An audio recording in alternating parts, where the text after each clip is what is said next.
તો આજે આપણે એવા સૂક્ષ્મ વ્યાયામ કરીશું જે ફક્ત ને ફક્ત તમારા અપર પાર્ટને અસર કરશે.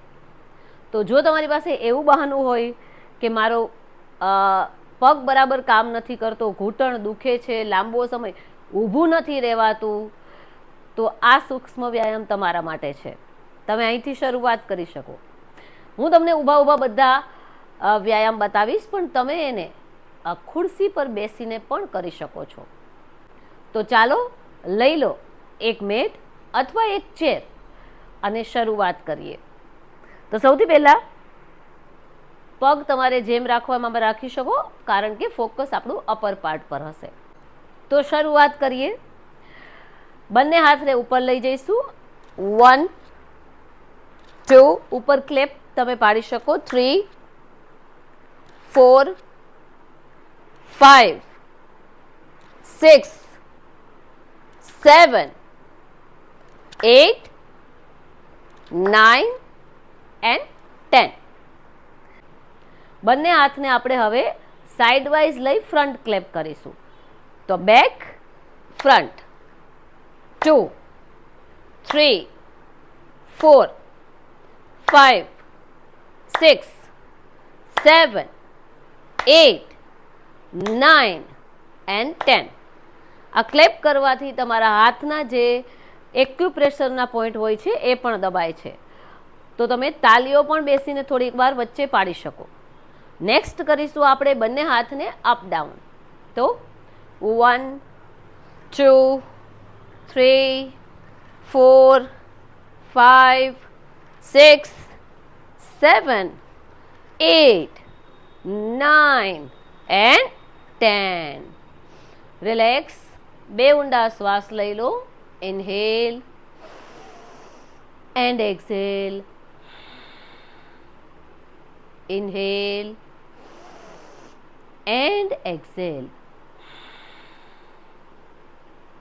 નેક્સ્ટ કરીશું આપણે બંને હાથનું ફૂલ રોટેશન. તો હાથને આપણે ફૂલ રોટેટ કરવાના છે. 1 જુઓ, હાથ એલ્બોમાંથી વળવા ના જોઈએ. 3 4 5 6 7 8 9 and 10. Reverse. 1 2 3 4 5 6 7 8 9 and 10. હવે સ્મોલ સર્કલ કરીશું. તો ચહેરા પર સ્માઇલ સાથે, કારણ કે તમે એક્સરસાઇઝ એટલે નથી કરી રહ્યા કે એ તમારે કરવી પડે છે. જ્યારે તમે એને એન્જોય કરશો ત્યારે ખરેખર તમારા શરીર પર એનું ખૂબ જ સારી અસર થશે. તો હવે એ જ small સર્કલને reverse. 3 4 5 6 7 8 9 and 10. One more time. 1 2 3 4 5 6 7 8 9 and 10. Reverse. 1 2 3 4 5 6 7 8 9 and relax. શોલ્ડરને rotate કરીશું.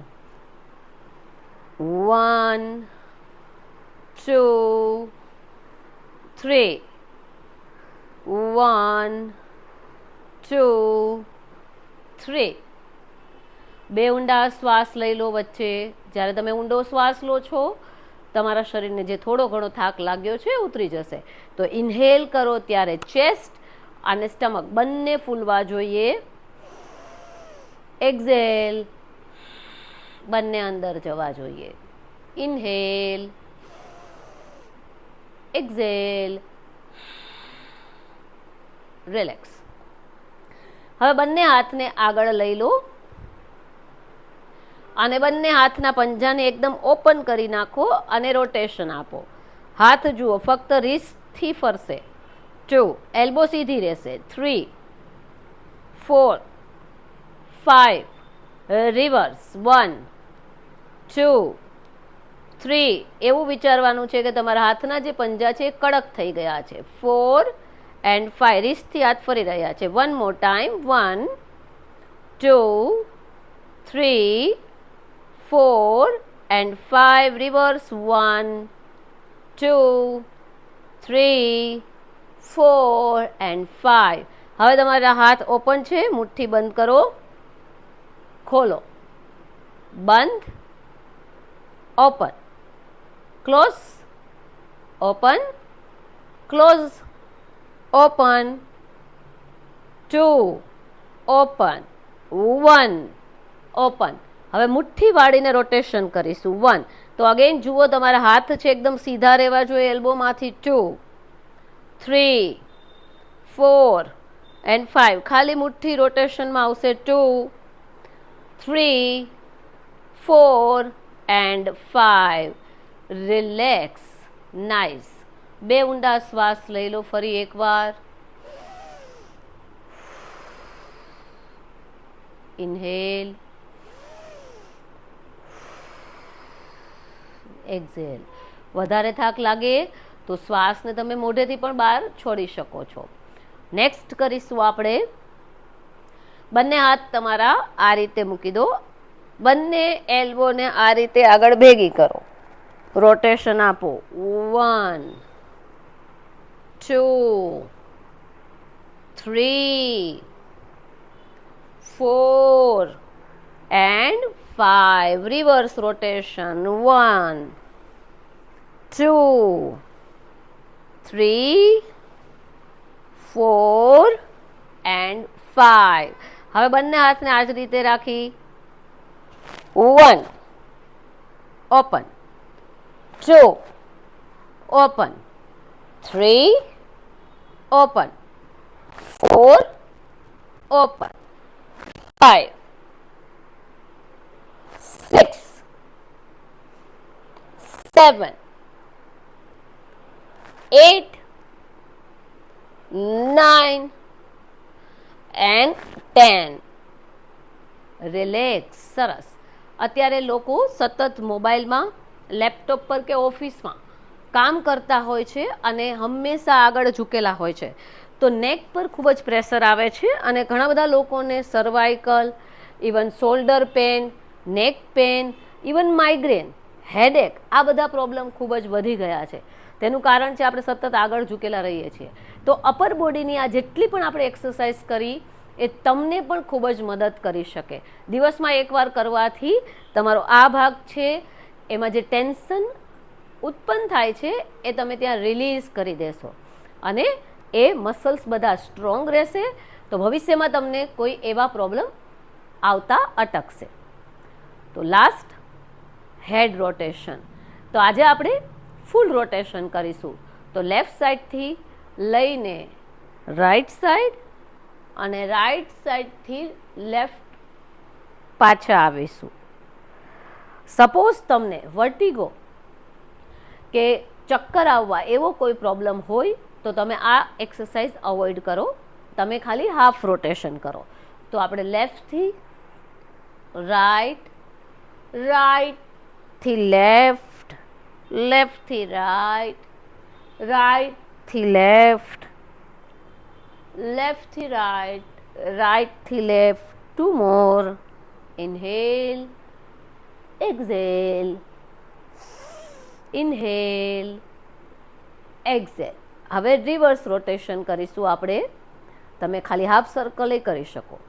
તો હવે આપણે લેફ્ટ સાઈડથી શ્વાસ ભરતા રાઈટ સાઈડ, રાઈટ સાઈડથી શ્વાસ છોડતા left side. Inhale, exhale, inhale, exhale, inhale, exhale, inhale, exhale, and one more time. Inhale and exhale.